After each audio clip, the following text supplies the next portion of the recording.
All right, so right now I'm like excited. I'm a little bit nervous and I'm like anxious. I don't even care that it's 105 degrees in the shop right now, but I think I know why this car doesn't want to fire. And like, don't get me wrong, it's it'll do like a vroom and then that's it. Like not even worth picking up the camera for because it's not trying to run or stay running. And although I've been going through all the steps, I checked all the sensors, I plugged in the OTOFIX, and the only code that I have is the low pressure, oil low pressure sending unit because, well, it's not even plugged in because we don't have that configuration of oil pan anymore. So to me, like, I get it. I know the throttle body is wrong. I know it's got a cam swap. I know it has all those things, but it's a Ford control pack. Like, limp mode on this thing should be able to make it want to at least attempt to run a little bit more. And I shit you not, sometimes it's the whole keep it simple, stupid method. So I think I know what the problem is, and I'm about to show you right now. You see these two wires right here, or these two connectors, sorry.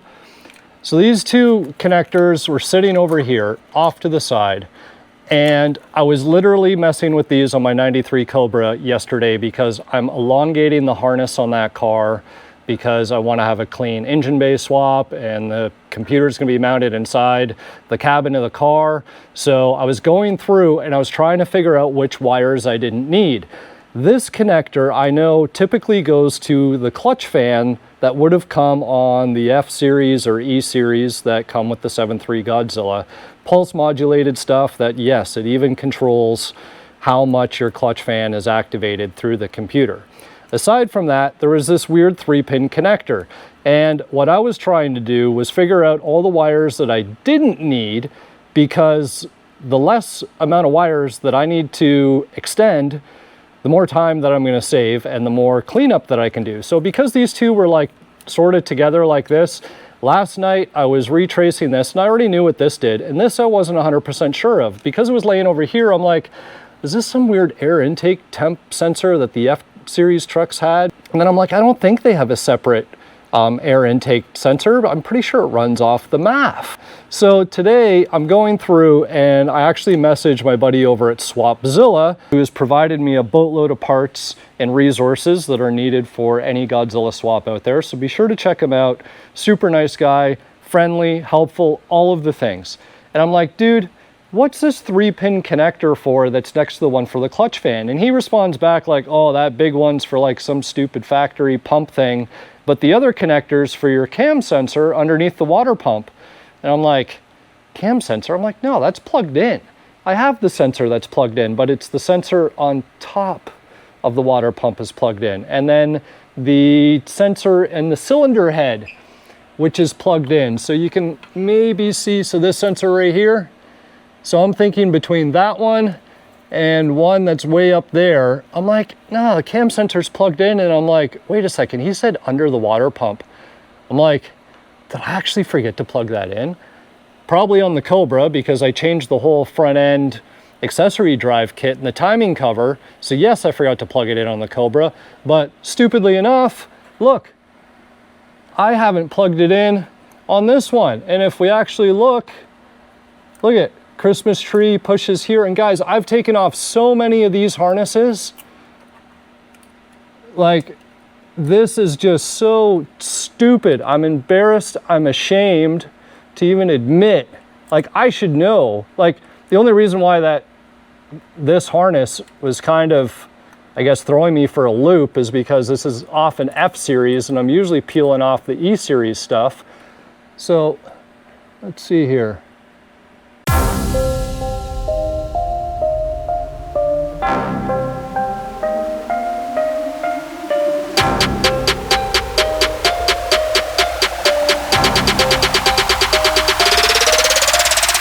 Let me tell you, I am here shaking my head, not even wanting to pick up the camera because I might have made an absolute horrible assumption. Now, it's not the end of the world, but it's Thursday, which I'm about to go into my own long weekend, meaning I'm not coming in tomorrow. So I always like to close off my weeks on a positive / high note. But sometimes when I do it, there's really large risks that can go the other way, in which I'm hoping that they will.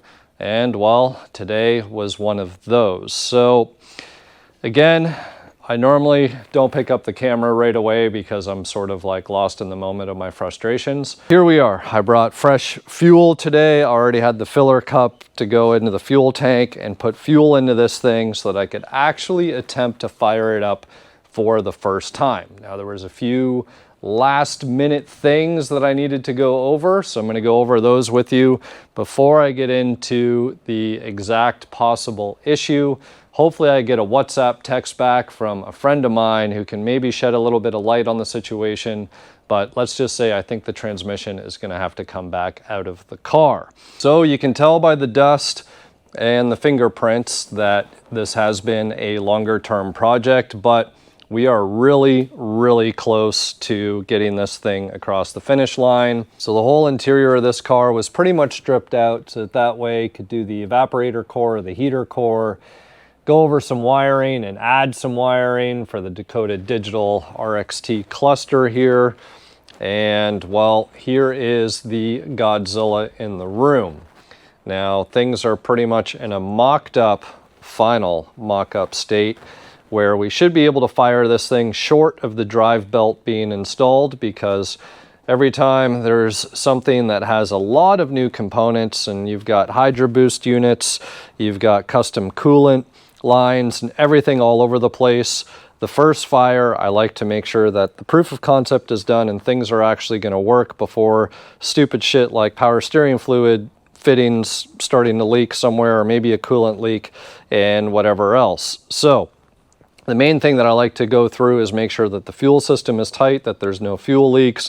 And again, you can see there's stuff like coolant lines, there's heat exchanger lines, there's power steering lines for Hydro Boost lines, got oil separator lines and everything else on this guy. So there is a lot. Transmission cooler lines. So that, of course, is another one we can't get away from. Want to make sure that there's no leaks in the transmission cooler. So yesterday, I was quite excited. I had gone through and finished up most of the wiring. It's kind of in loose form here. Things will get wrapped up, taped up, loomed up, all that. And the battery was absolutely dead. In fact, this Optima came back to life. I was surprised. I was expecting I'd come in today and it'd have a bad battery situation flashing on the NOCO, but that wasn't actually the case. It came back. So I'm happy about that. Got a temporary air filter slash MAF situation sorted out here just to be able to see about firing the car up. There's some trick stuff on the way here. And you guys can see this is a custom 3D printed intake, throttle body intake tube with the throttle body mounted over here. And this allows for hood clearance underneath this cowl hood. So in case you guys were wondering, yes, the HARROP, massive HARROP, does clear this cowl hood on drop mounts within the AJE K-member. K-member is dropped down. There is their drop motor mount plates. We still have enough clearance on the underside of the car here. It's pretty low, but it's nothing too crazy. The suspension is cranked down quite a bit in the front as well. So that's kind of where we're at. This is running on a Ford control pack. You can see there's tons of wiring and everything here. This will all get sorted and tucked out of the way. Trust me, there is a way to make all that work, and the tire is not going to rub it. I've already validated that. Just things are kind of, again, loose.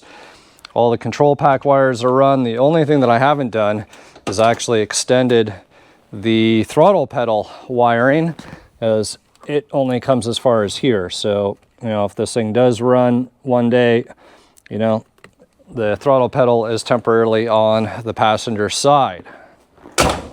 So, why can't we start the car? Well, we cannot start the car because I think it has the wrong flywheel. Well, before I picked up the camera, I did want to make sure that the voltage that the battery says it has versus what it actually might have was enough that it was going to potentially crank the motor over. So I made this little jumper wire here that is the wire that feeds the solenoid on the starter, and I touched the positive terminal. And I did not get a turnover. I got kind of a nasty sound, which sounded like binding.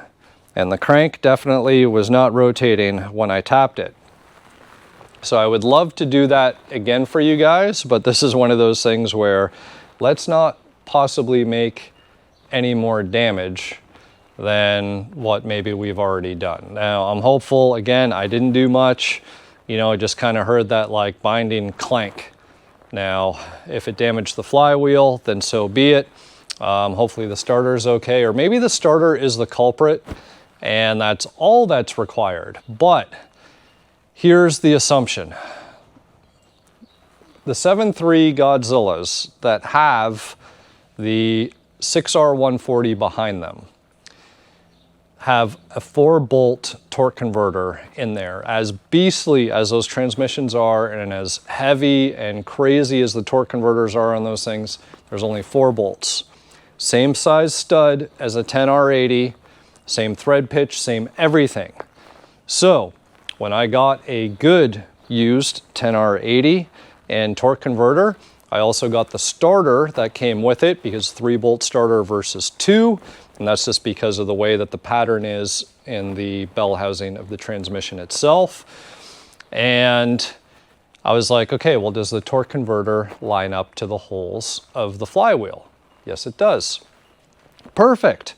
So that should mean that the flywheels are probably the same. Bolt pattern and modular motor is the same. You know, a lot of that shit interchanges. Well, something's different. Something's different with the way that that starter wants to interact with the flywheel. Again, maybe it's just me, or maybe it's just the starter, but I don't know. I'm waiting to hear back from a friend of mine to see if he can shed any light on the situation. So with that said, this thing's not going to turn over. So I am going to fill it with oil. I am going to put fuel in the tank. I am going to do all the things that need to be done. And in fact, I haven't even turned the ignition forward to see if it sounds like the control pack is turning on. You know, at that point, we'd be able to plug in a scan tool if we wanted, and maybe I'll bring the scan tool with me on Monday. I hear noises. So, seems like everything is pretty much ready to go on this thing, with the exception of the flywheel. So we're exactly 1 week later. We are the following Friday after I found out that I potentially had the wrong flex plate installed in the car, which in fact seemed to be the case. So this morning, hustled, dropped the transmission, swapped out the flex plate. Whew. All right, guys, so got the car up and the transmission out in about 45 minutes. Now, thankfully, there wasn't exhaust in the way. There was no drive shaft to remove. It was actually pretty straightforward. And you can see transmission here in the stand. I'm not going to move the stand because all I need is this right and left movement, and the rest is going to work when I jack it back up. But here is the flex plate that I left in the motor, and thankfully all the teeth are in fact on it. And the starter, I'm gonna have to inspect the teeth on it. I can see a couple marks right there. I think it's gonna be okay. I'll take a closer look at it here in a second, but we can sort of see where things were in a bind. Now, I've already compared the flex plates because I had one from another motor sitting here. So there's 6R140, and that is, I swear to God, what's pictured on the website. And I guess that's the whole never trust the image, or product image may differ than what's displayed, as they say, because here is our 10R80 flywheel with brand new hardware. So I did compare. You can see the teeth are a little bit larger on the 10R80, meaning there's less teeth on this guy versus that. And despite the torque converter holes being in the exact same location, well, this is the guy that we need to go on. And a quick $60 fix. That's right, this flywheel, or flex plate, sorry, is only 60 bucks. So gonna go ahead, get the location on there, get the torque specs, get our Loctite on these one-time use torque to yield bolts, and get that installed. We'll check out that starter, get it all put back together, and hopefully we'll be able to hear this thing turn over the way that it's supposed to. So stick around. On the one tooth, but it'll be okay. It's just kind of like dusted the rust off, if you will. So we should be in good shape here. Crank sensor, all that stuff looks good. Doesn't look like there was any collateral damage of any sorts.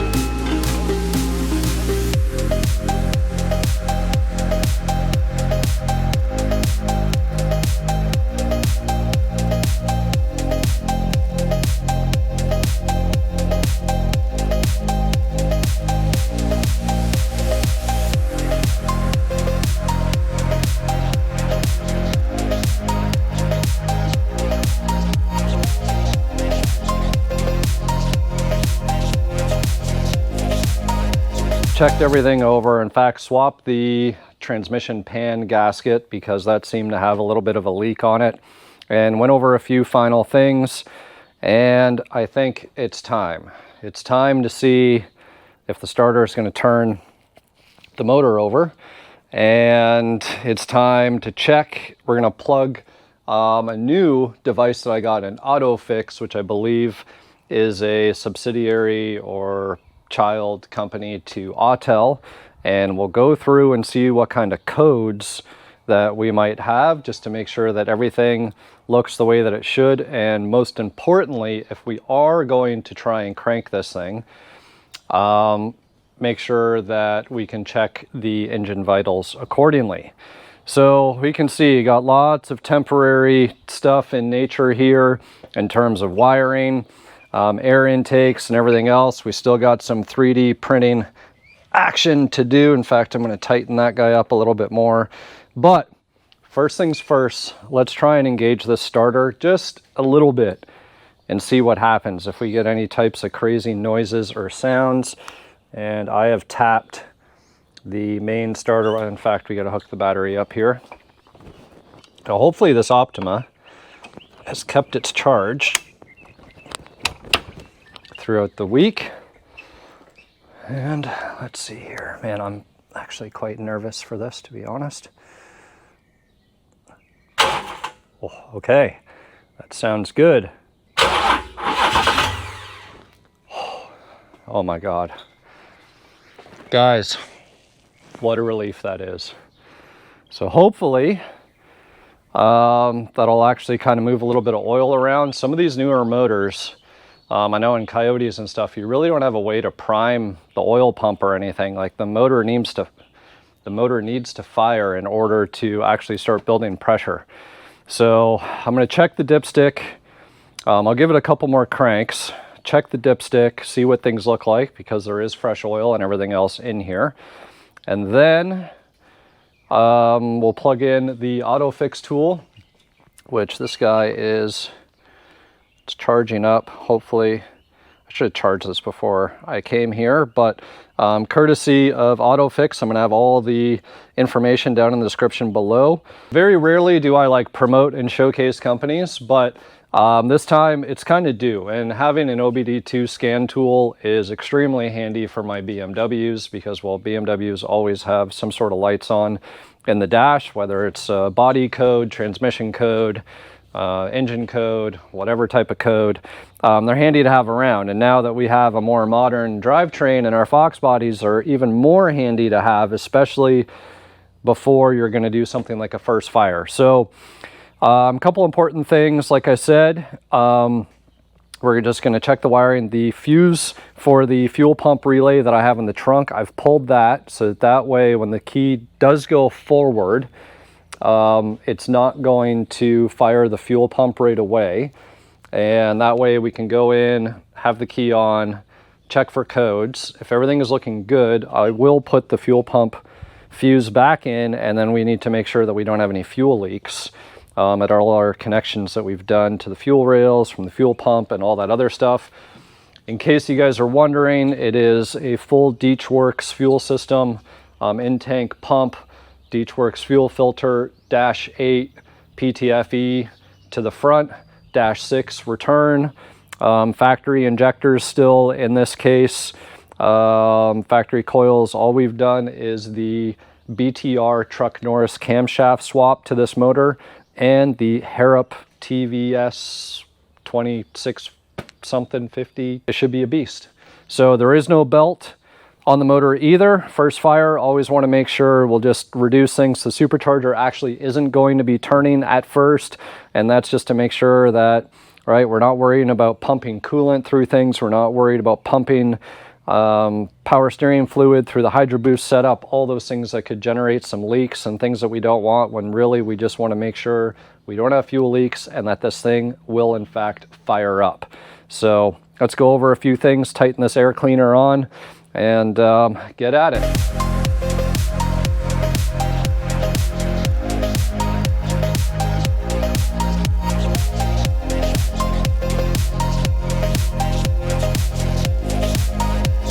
I just want to mitigate as many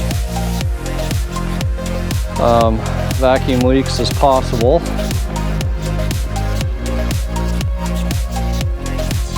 This is for the BIM module, but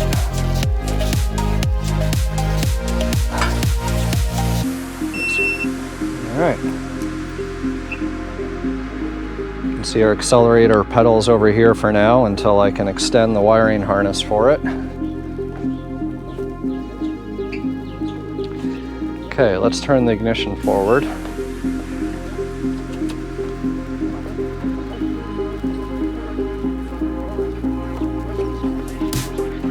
We can do component test. We can see all types of stuff. Live data. Curious on this one.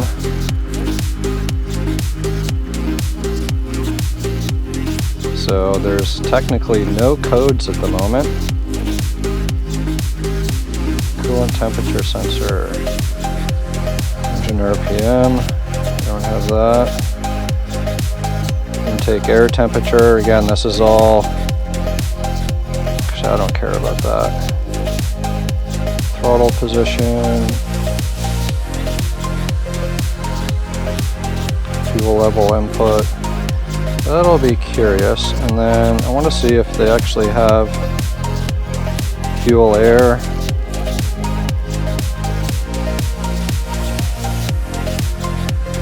Fuel rate.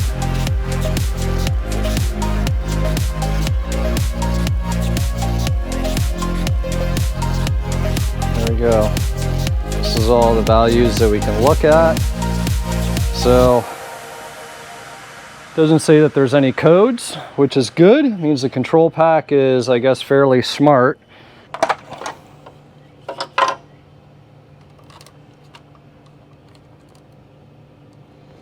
I have to take a look at the manual real quick, guys. I just want to see why I don't have power going to the fuel pump. All right, guys, so I don't know if the fuel pump actually primes on this. I've had a couple of control packs that behave differently. It might actually only send fuel when it's cranking. So what I've done here is I've cut my wires in the trunk, and I am just going to hot wire.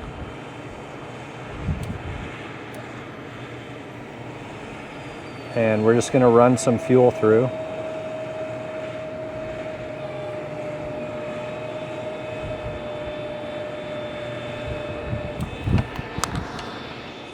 And we'll check for leaks. I don't smell any fuel. Looks like we got about 100 pounds of fuel pressure here, which is a lot. There we go, let it bleed off a little bit. So what we want is 60.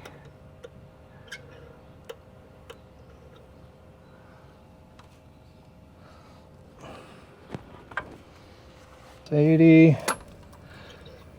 Oh, probably somewhere around there. Onboard monitor, what's this say? Oh, here we go. What failed? Who knows what that is? Oxygen, camshaft position good, advanced position good, air fuel imbalance okay. Okay.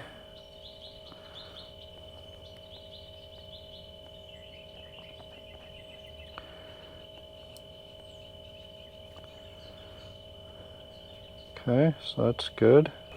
Everything's hooked up, fuel pump's hooked up. Let's see.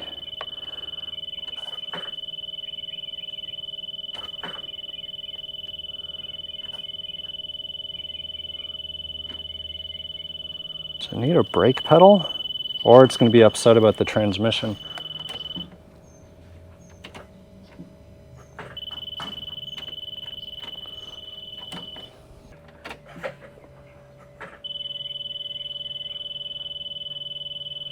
We're in reverse, so that would definitely make it so we can't start the car.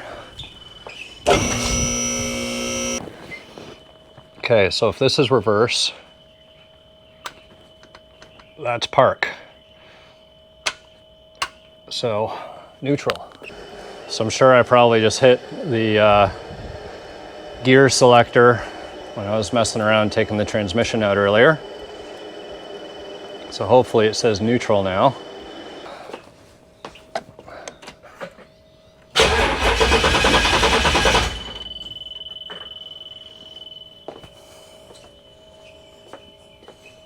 Okay, I feel like I can smell fuel.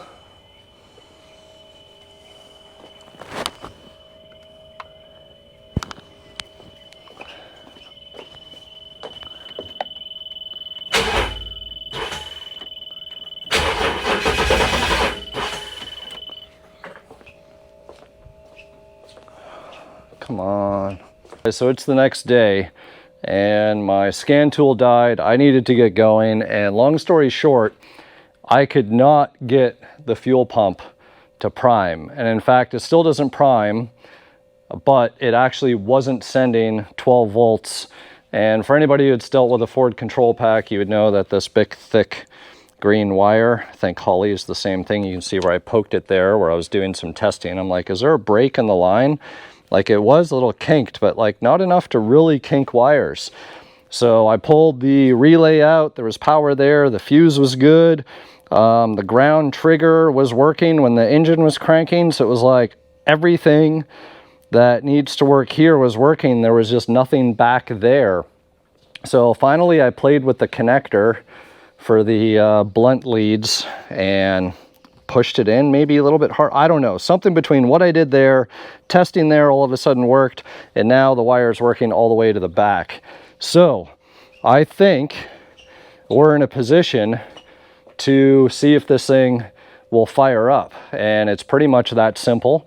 I'm going to go over here and go into my live data on the AutoFix, and that's going to take a moment to pull up because there's actually quite a bit of information that it will pull up.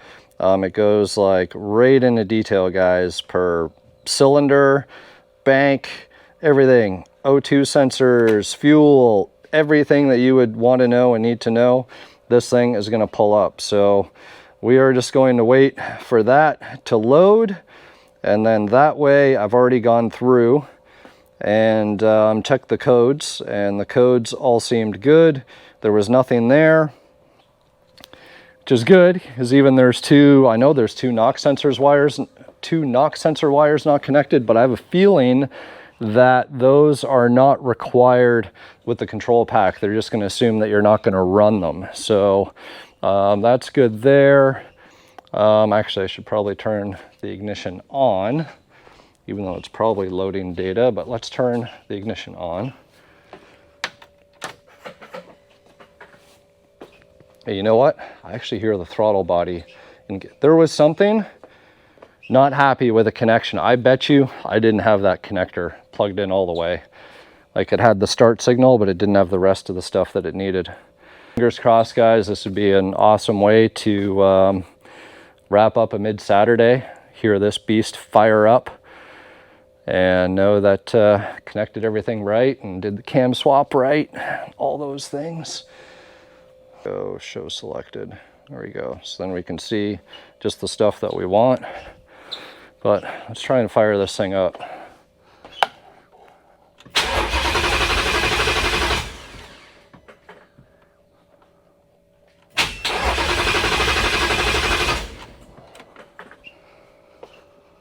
Okay.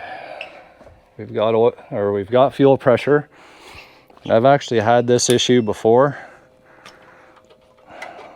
Unplug the MAF.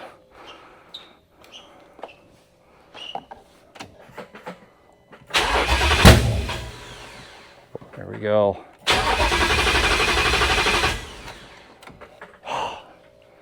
Fired for a second. Fired for a second. It all looks fine. Let's go back and see if we have any. See if we have any codes. Intake air temperature sensor. Yeah, because I don't even think that's plugged in. Noise error. So it's not plugged in. Fix the MAF problem. Oil pressure sensor.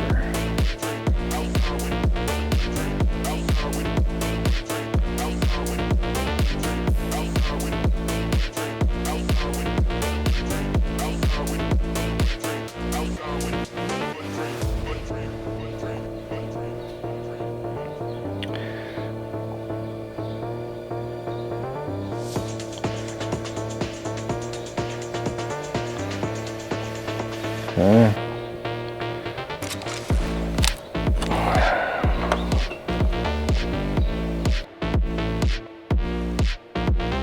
Just fine. Okay.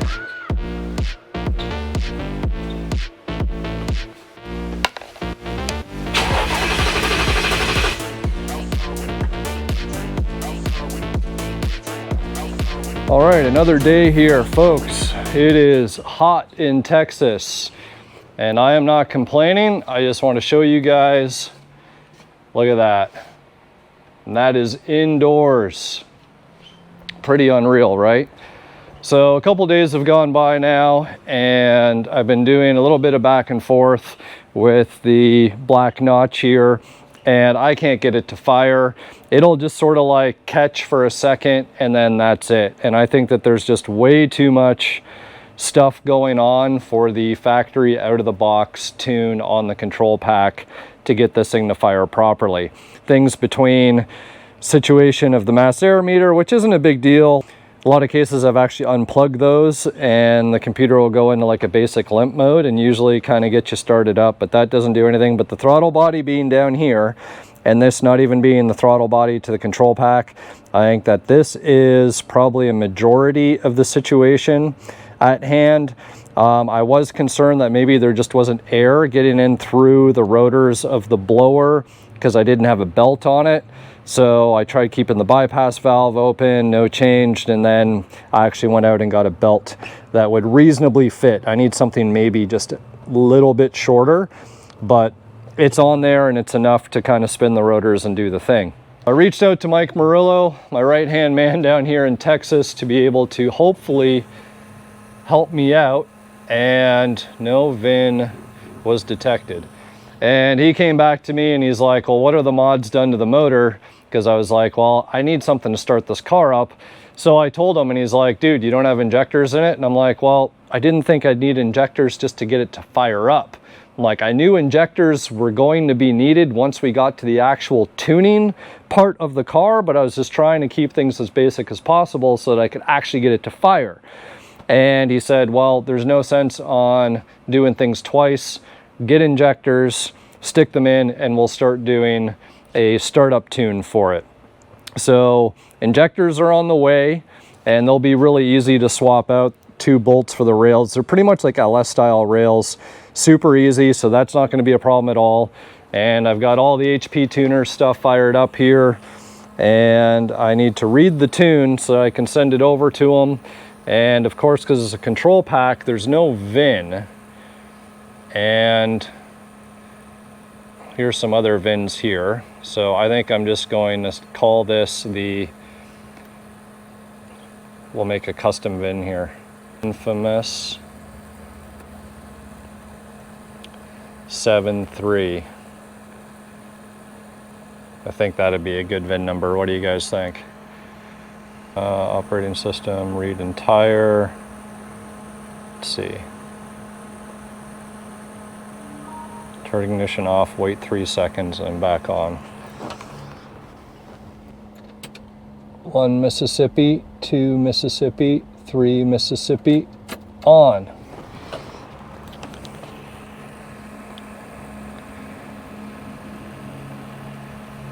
Controller unlocker service not supported in active session.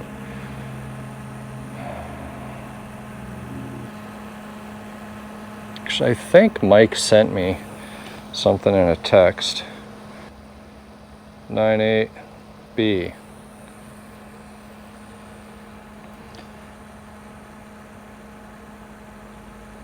TC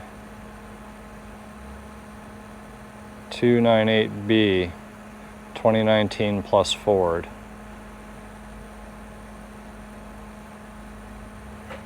Oh, there we go. I heard the throttle body snap open.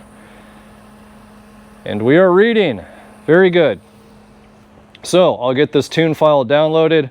I'll email it over to Mike, wait for our injectors to come in, slap those guys in, and then we'll hit the key and we'll see what happens. So a little bit of a delay here, probably well over a week delay of going back and forth, because it was Friday when I was messing around with this, hoping for it to fire up.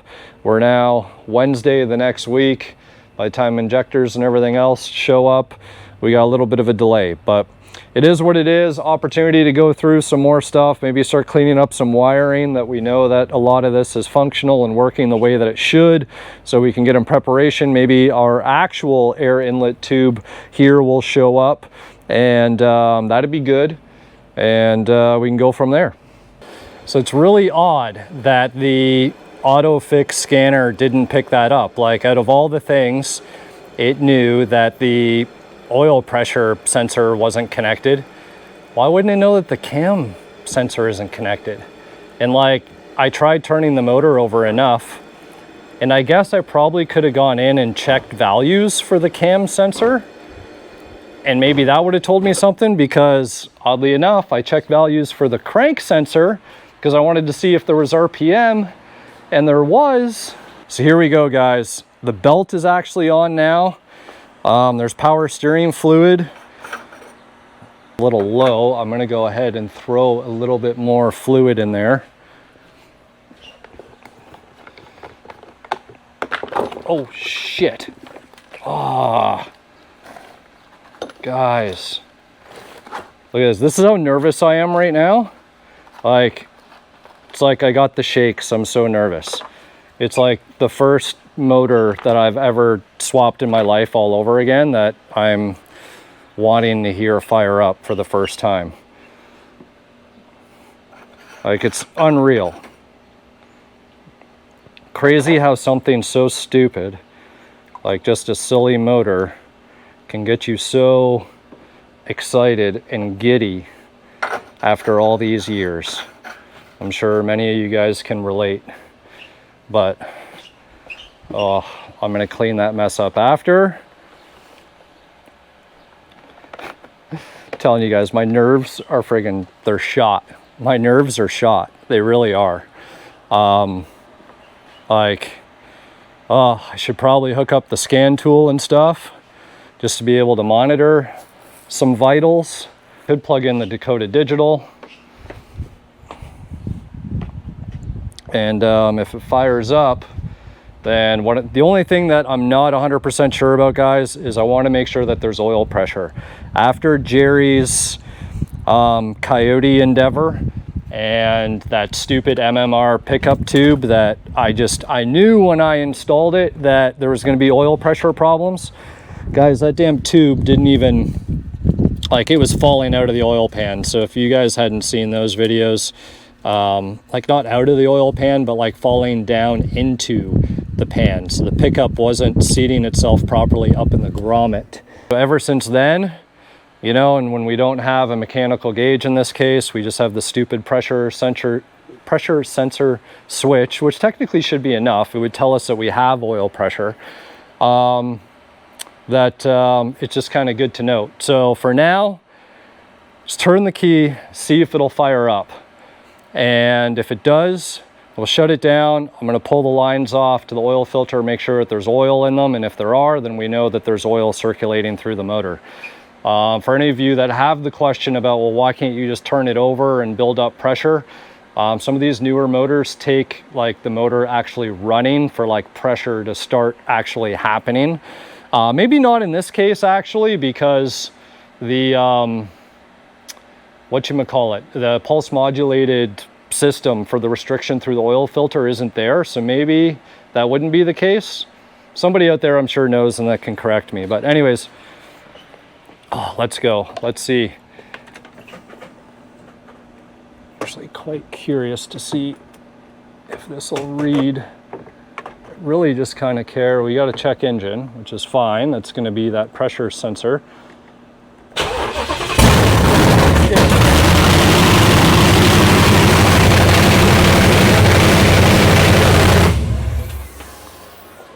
Okay, she runs and she's loud as, I don't even need to bleep it out. I'll just quiet myself. Oh my God, all right. Car's gonna go back up. We're gonna check for oil pressure. Make sure oil's circulating through, and if it is, I'm putting this back down and we're gonna fire it back up again. Pulled the lines off the remote oil filter real quick, just because I wanted to make extra sure that we had oil flowing, because I have manipulated the factory oil system by swapping out the pan and then putting in this remote setup, because the pump actually pumps out of this. This is the outlet from Crowbar Customs, and that's going into the oil filter. Then from the oil filter, it goes into a return that's tucked up kind of where your factory oil filter would be. So I just wanted to make absolute sure that oil was flowing ever since Jerry's Coyote. And guys, don't mind the wrenches I'm using here. Tight spaces don't allow me to get the proper AN wrench where I need it. So whatever, this is kind of race car stuff. It'll be all right. All right, so we've got oil pressure. Oil is circulating through the system.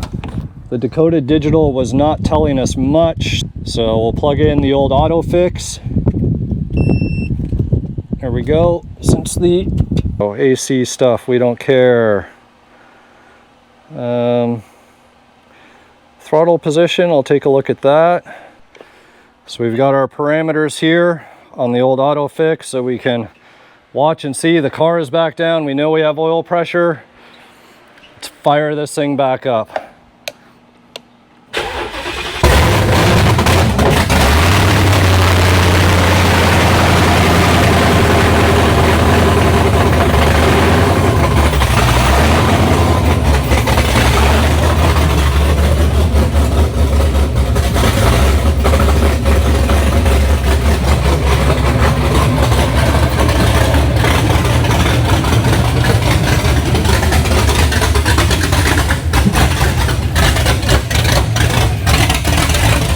If the throttle pedal works.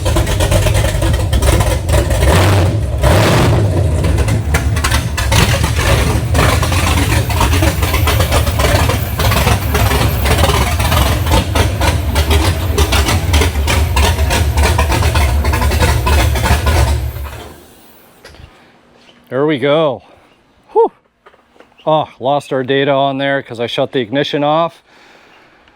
Guys, it starts, it runs, it idles. It is lopey as lope can be with that Truck Norris cam in there.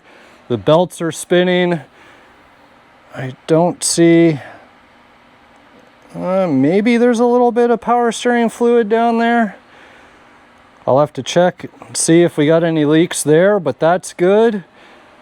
And Unreal. Guys. Oh, that is an extremely nice way to end this day because, well, it's not quitting time yet, but I think with the heat and everything else, I have earned it to be quitting time at this point. So there we go. The 7.3 Godzilla cam swapped, HARROP supercharged, backed by a 10R80 is alive. Need the drive shaft to come in, need to clean up and finalize some things, need to get some coolant in the system. But aside from that, we're live. Stay tuned for more.